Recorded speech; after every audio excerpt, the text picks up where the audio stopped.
One of the toughest and most difficult conversations that I have is with doctors, dentists, medical professionals who have several decades or more in their career path, worked hard, provided great service, been dedicated to the cause, raised their families the best they can do to provide for them, and at the age of, let's say, late 50s, early 60s, they reach out and say, almost apologetically, David, we take, in fact, they'll even say we take home even currently today, still working in the practice. I'm just thinking about one the other day, high seven figures. Maybe he and the wife works in the practice or whatever. They take home combined income of well in the high six figures. And yet apologetically saying, I don't think we've done very well. We haven't managed our money very well. It doesn't even sound like this person has really lived some exorbitant lifestyle of the wealthy and rich. It's just that without a plan that has a focal point and a compounding to it, it's what I call, most people that bring to the table, a spaghetti on the wall plan. Just think about it. You think about your kid or a child or a food fight, and what happens with that spaghetti. You throw it against the wall, and some of it sticks, right? And a bunch of it just falls off on the floor. That's what I deem as spaghetti on the wall investing. And a lot of people have that, even though they don't call it that. And certainly their financial advisors wouldn't call it that.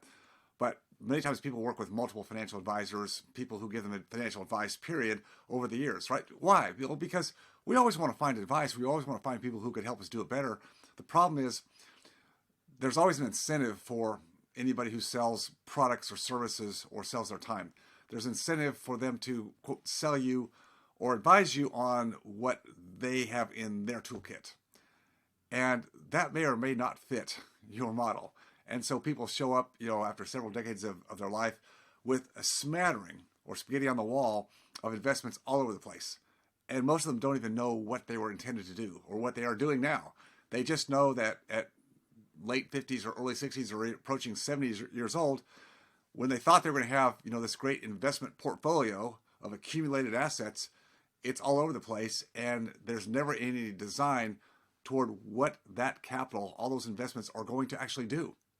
Most of the time, it's like, well, let's tally them all up, and then let's figure out how long it's going to last you if you have to take out so much per year. And of course, the financial advisors are, as most people are, behind on what they're predicting as far as inflation.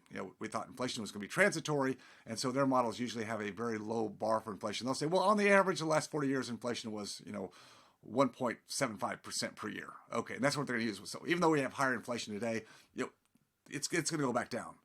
And I would say to them and to you, and you probably know better instinctively, that inflation is not going to just go back down to the lows we enjoyed for almost 40 years, from 1980 to about 2021. Those days are over.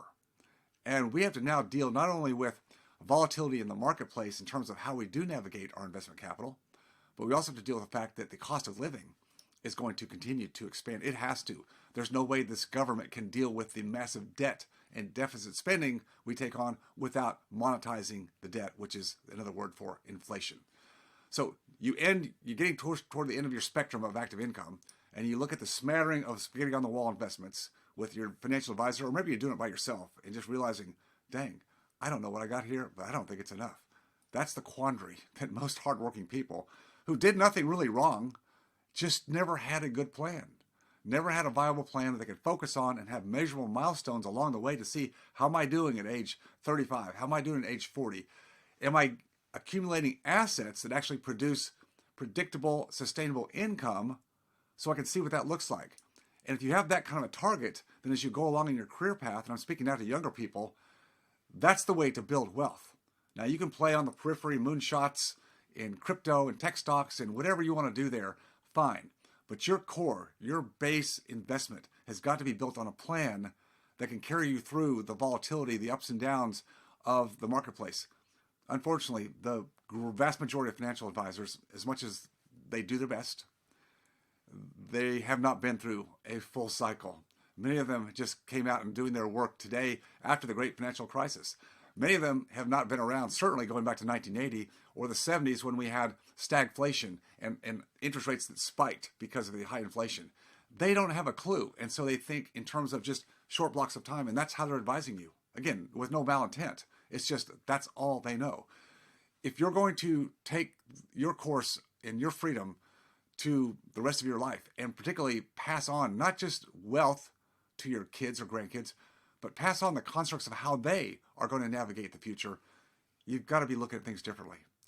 It's what I love to do in Freedom Founders. It's what we're so good at doing. We don't sell anybody investments. We don't have any back pocket deals where we're making money. We're all membership based, which means I can focus on what's best for the community. I don't have to make money off of your money. In fact, I despise that personally. I won't do it. So think about who's advising you, where you're getting advice, and what may be missing from your freedom plan. If you're in that place where so many are, hardworking, you've done the best you can do, but you're just not sure, don't you think it's time to get some answers? Don't wait until it's too late.